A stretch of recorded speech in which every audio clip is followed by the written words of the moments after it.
Illustration number 4 देखते हैं। Illustration number 4 reading करो, क्या बोल रहा है। An entity anticipate capital expenditure in a few year. कुछ ईयर में एंटिटी को लग रहा है कि उसे कैपिटल एक्सपेंडिचर खर्च करने की ज़रूरत होगी। The entity invest its axis cash in short and long term financial assets so that it can fund the expenditure when needed arises. यानी कि वो जो है एक्सेस फंड, मान लो अभी हमें कुछ दिन के बाद फंड की ज़रूरत होगी एंटिटी को, तो वो अभी फंड को कहीं री इन्वेस्ट कर देना चाहता है शॉर्ट टर्म या लॉन्ग टर्म फाइनेंशियल एसेट्स में, ताकि जब कैपिटल एक्सपेंडिचर की ज़रूरत होगी तो वो फंड का यूटिलाइज कर सके। Many of financial assets had contractual lifes that exceeds the entity anticipated in investment period.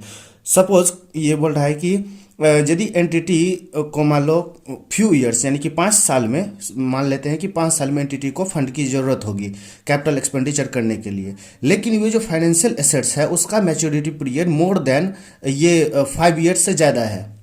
Many of the financial assets contractual life that exceeds, ज़्यादा है इसका फाइनेंशियल एसेट्स का मैच्योरिटी पीरियड, लाइफ ज़्यादा है entity के expected investment period से। The entity will hold financial assets to collect contractual cash flow, and when an opportunity arises, it will be sell financial assets to reinvest the cash in financial assets with a higher return। क्या बोल रहा है कि अभी हमें 5 साल के लिए हमें एक्सपेक्टेशन है एंटिटी को कि 5 साल के बाद कैपिटल एक्सपेंडिचर की रिक्वायरमेंट होगी, तो वो क्या करेगा, अभी उसे लग रहा है कि अभी हमारे यहाँ कोई हमारे पास फाइनेंशियल एसेट्स ऐसा नहीं है जिसमें हम इन्वेस्ट कर सके, तो वो क्या कर रहा है, शॉर्ट टर्म फाइनेंशियल एसेट्स में इन्वेस्ट कर रहा है। मान लो वो 2 साल का जिसका मैच्योरिटी पीरियड है फाइनेंशियल एसेट्स का, तो 2 साल में इन्वेस्ट कर दिया। अब उसके पास एक नया फाइनेंशियल एसेट्स आ गया, इन्वेस्टमेंट अपॉर्चुनिटी आ गया, जिसमें वो हायर रेट ऑफ रिटर्न उसे मिलता है, तो वो क्या करेगा, उस 2 साल का जो मैच्योरिटी पीरियड था फाइनेंशियल एसेट्स का, उसको सेल करके वो दूसरे में री इन्वेस्ट कर देगा, दूसरे फाइनेंशियल एसेट में इन्वेस्ट कर देगा, ताकि उसे हायर रेट ऑफ रिटर्न मिल पाए। The manager responsible for the portfolio are remunerated based on the overall return generated by the portfolio.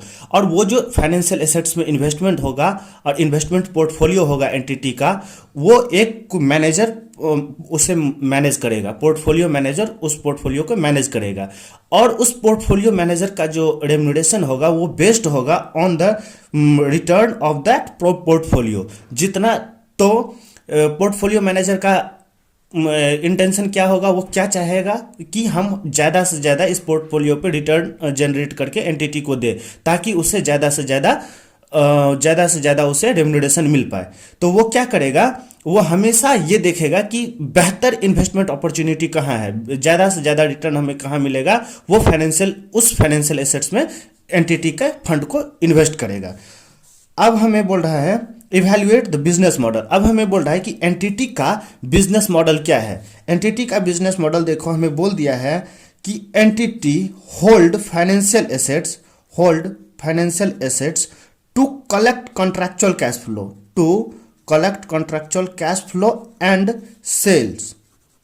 जब उसे अपॉर्चुनिटी मिलेगा तब उसे फाइनेंशियल एसेट्स को सेल कर देगा। यानी कि ये सचिन तेंदुलकर की तरह बिहेव कर रहा है। सचिन तेंदुलकर का ऑब्जेक्टिव क्या था, जब वो बॉल के मेरिट के अकॉर्डिंग खेलता था बॉल को, जब उसे फुल टॉस या खराब बॉल मिलता था तो उस पर वो बाउंड्री भी लगाता था, जब उसे स्विंग्स या यॉर्कर बॉल मिलते थे तो उसे छोड़ भी देता था या उसे रोकता भी था। तो इसी तरह से एंटिटी का भी ऑब्जेक्टिव है to hold financial asset to collect contractual cash flow and sales. जब भी उसे, वैसे तो वो होल्ड कर रहा है इस पे कैश फ्लो जनरेट करने के लिए, यानी कि इंटरेस्ट वगैरह अर्न करने के लिए, लेकिन जब भी उसे यदि बेटर अपॉर्चुनिटी मिल जाएगा तो वो इसे सेल भी कर देगा। तो इसका बिजनेस मॉडल, एंटिटी का बिजनेस मॉडल क्या हो जाएगा, to collect contractual cash flow and sales of financial assets. और इसलिए इस पे कौन सा मेथड ऑफ अकाउंटिंग लग जाएगा, fair value through OCI, other comprehensive income के अकॉर्डिंग इसका मेजरमेंट होगा इस ऐसे फाइनेंशियल एसेट्स का। तो अब देखो आंसर क्या बोल रहा है, the objective of the business model is achieved by both यानी कि इसका जो ऑब्जेक्टिव है यानी कि बिजनेस मॉडल है इस एंटिटी का, वो अचीव्ड होगा both collecting contractual cash flow and selling of financial assets. यानी कि ये कॉन्ट्रैक्चुअल कैश फ्लो रिसीव करके भी अपना ऑब्जेक्टिव फुलफिल कर सकता है या सेल करके भी। The entity will make decision on the ongoing basis about whether the contractual cash flow और selling of financial assets will maximize the return on the portfolio until needed arises for the invested cash। यानी कि वो बोल रहा है कि उसे maximise return, उससे ज़्यादा से ज़्यादा रिटर्न किस पे मिलेगा, वो वैसे ही यदि उसे लगता है कि हमें contractual cash flow receive hold करके रखना है और हमें इंटरेस्ट ही रिसीव करते रहना है और वही हमें पोर्टफोलियो पे हायर मैक्सिमम रिटर्न देगा तो होल्ड करके रखेगा। और जो ऐसा भी फाइनेंशियल एसेट्स होगा जिससे लगता है कि उस पर सेल करके ज़्यादा अर्निंग कमा सकता है तो उसे सेल भी कर देगा। यानी कि ये एंटिटी मौका फरस्त है, यानी कि जब इसे मौका मिलता है तब तो वो सेल कर देता है, जब उसे अपने कंडीशन में अपने फेवरेबल में कंडीशन लगता है तो उसे होल्ड भी करके रख लेता है। तो इसका ऑब्जेक्टिव हो गया to receive contractual cash flow and sales. In contrast for example, कुछ एक एग्जाम्पल लेकर के इसने एलेबोरेट किया है इस क्वेश्चन को। Consider an entity that anticipate a cash flow in 5 years to fund capital expenditure and invest excess cash in short term financial asset. यानी कि ये बोल रहा है कि ऐसा सिचुएशन को फॉलो करो जिसमें इसे 5 साल के बाद कैश आउटफ्लो की जरूरत होगी, यानी कि कैपिटल एक्सपेंडिचर खर्च करने के लिए इसे 5 साल के बाद फंड की जरूरत होगी। इसलिए इसने क्या एक्सेस फंड को, एक्सेस कैश को शॉर्ट टर्म फाइनेंशियल एसेट्स में इन्वेस्ट कर दिया। अब मान लो 5 साल के लिए जरूरत है, शॉर्ट टर्म फाइनेंशियल एसेट्स यानी कि जो जिसका मैच्योरिटी पीरियड 1 year 2 year होगा उसमें इन्वेस्ट कर दिया। When the investment mature, the entity reinvest the cash in new short-term financial assets। सोचो ना, ये शॉर्ट टर्म में इन्वेस्ट किया था, यानी कि वो with in the 1 year mature हो जाएगा या 2 years में मैच्योर हो जाएगा, लेकिन हमें तो 5 साल के बाद फंड की जरूरत होगी तो उसे क्या करेगा, फर्दर 1 या 2 year के लिए इन्वेस्ट कर देगा। और ऐसे ही the entity maintain this strategy until the fund needed at which the time the entity uses the proceeds from the maturing financial assets to fund capital expenditure।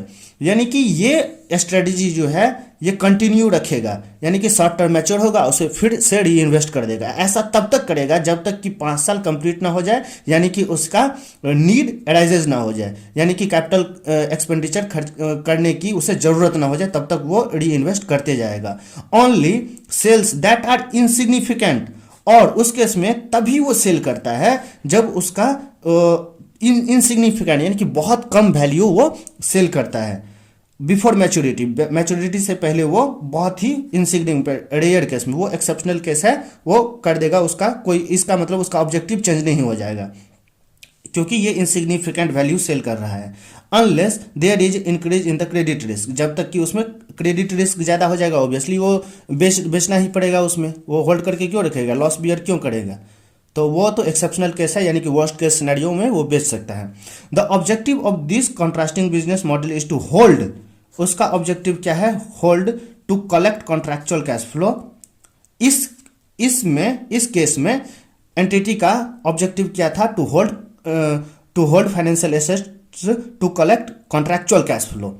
भले ही वो इनसिग्निफिकेंट वैल्यू भी सेल कर रहा है तब पर भी उसका ऑब्जेक्टिव चेंज नहीं होता है, क्योंकि उसका ऑब्जेक्टिव है to collect contractual cash flow. लेकिन इस वाले एग्जांपल में हमारे केस में जो था उसमें इसका इंटेंशन ही था कि जब भी हमें मौका मिले तब हम बेच देंगे, हमारे कंडीशन यदि हमारे फेवरेबल में होगा तो वो एंटिटी उसे बेच देगा। इसीलिए यहाँ पे जो इसका बिजनेस मॉडल हो गया to receive contractual cash flow and sales, यहाँ पे दोनों हो जाएगा, और यहाँ पे सिर्फ to collect contractual cash flow, यहाँ पे इसका सिर्फ ये होगा, यहाँ पे जी सेल इंक्लूड हो गया, और इस पे अमोर्टाइज कॉस्ट मेथड अप्लाई हो जाएगा, इस पे अमोर्टाइज कॉस्ट मेथड अप्लाई हो जाएगा, और इस पे फेयर वैल्यू थ्रू OCI हो जाएगा। हो गया ये आंसर कंप्लीट।